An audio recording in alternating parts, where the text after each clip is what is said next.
First pictures of the Battle of Iwo, that small but vital island in the Bonin group between 600 and 700 miles from Tokyo.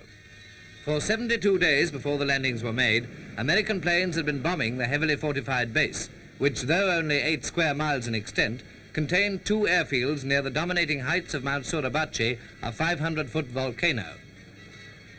And 72 days of bombing aren't carried through without accidents and losses.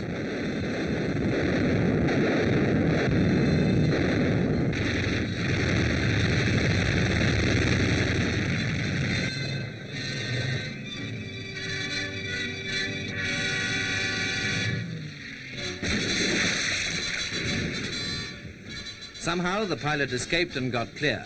He was soon picked up and transferred to another ship.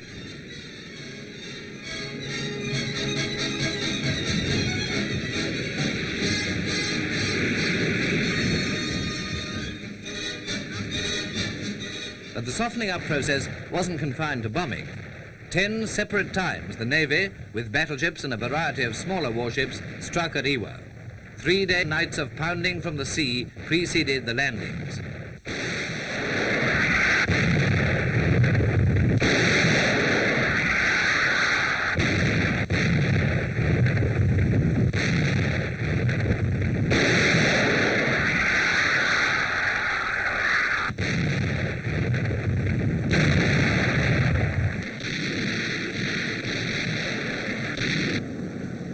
Then D-Day itself brought 800 ships and thousands of small landing craft to the shores of the island, which was defended by thousands of Japs, every one of whom was prepared to die for his emperor.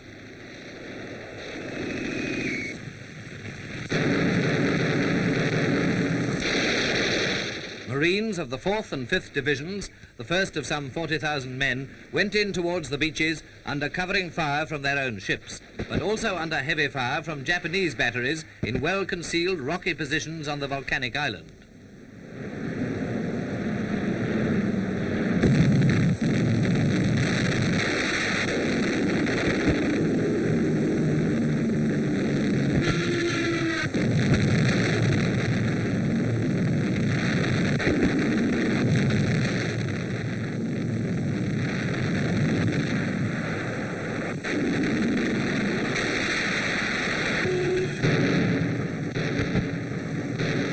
The Japs had spent years fortifying Iwo Jima, for as distance goes in the Pacific, it lies right on Japan's doorstep.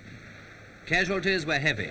2,000 Marines gave their lives in storming the beaches and advancing towards the first of the airstrips.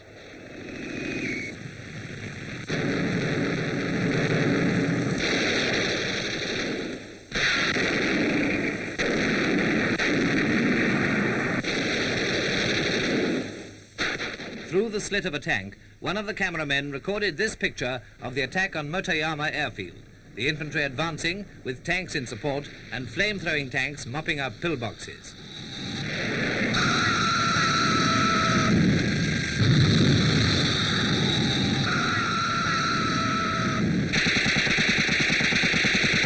There goes a Jap, crawling to cover for the last time.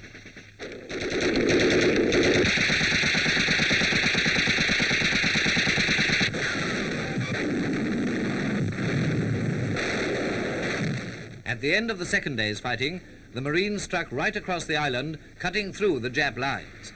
Transports lying offshore had the somewhat rare experience of receiving prisoners on board, but they were scarce. In 2 weeks' fighting, only 85 surrendered, and half of them were Korean slaves of the Japs. The Battle of Iwo Jima has been described by a Marine general as the toughest in the 168 years of Marine Corps history. But in spite of the ferocity of the fighting and the enormous difficulties of supply, the battle was won. Since then, the Japanese warlords have been holding one emergency conference after another, for their enemies are on their doorstep.